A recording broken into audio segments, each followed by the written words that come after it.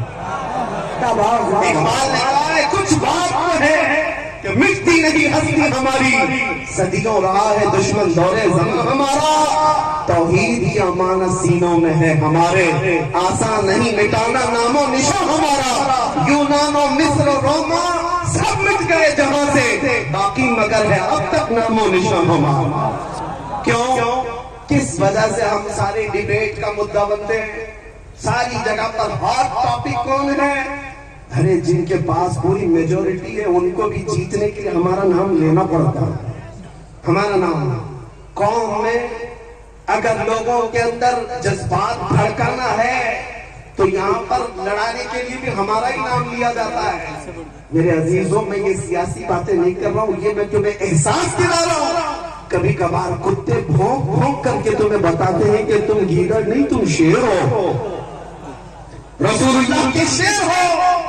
تم نے اپنی حیثیتیں بھلا دی، تم نے اپنے اقدار کو محسوس نہیں کیا، تمہاری زندگی سے آج بھی دنیا پریشان ہے، گھبرا گئی ہے گردش دوران کبھی کبھی، دیوان والے عشق محمد کو دیکھ کر گھبرا گئی ہے گردش دوران کبھی کبھی۔ عزیزان گرامی اوقات یہ تمہاری زندگی کی رمق دمق جو آج بھی باقی ہے، میں محسوس کرتا ہوں سب کچھ لٹ گیا ہوگا، لیکن سب سے بڑی دولت جو عشق مصطفیٰ ہے وہ آج بھی تمہارے سینوں میں موجود ہے۔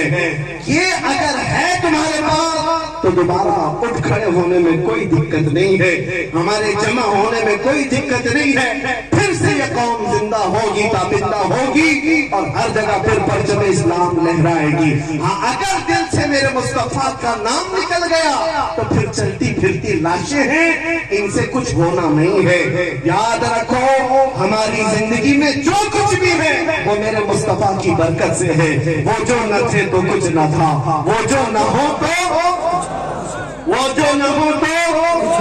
ہر سنی جانتا ہے، وہ جو نہ ہو تو کہاں پر ہماری زندگی میں بھی وہ جو نہ ہو تو، ہماری ہر چیز میں وہ جو نہ ہو تو، ارے قبر میں بھی جاؤ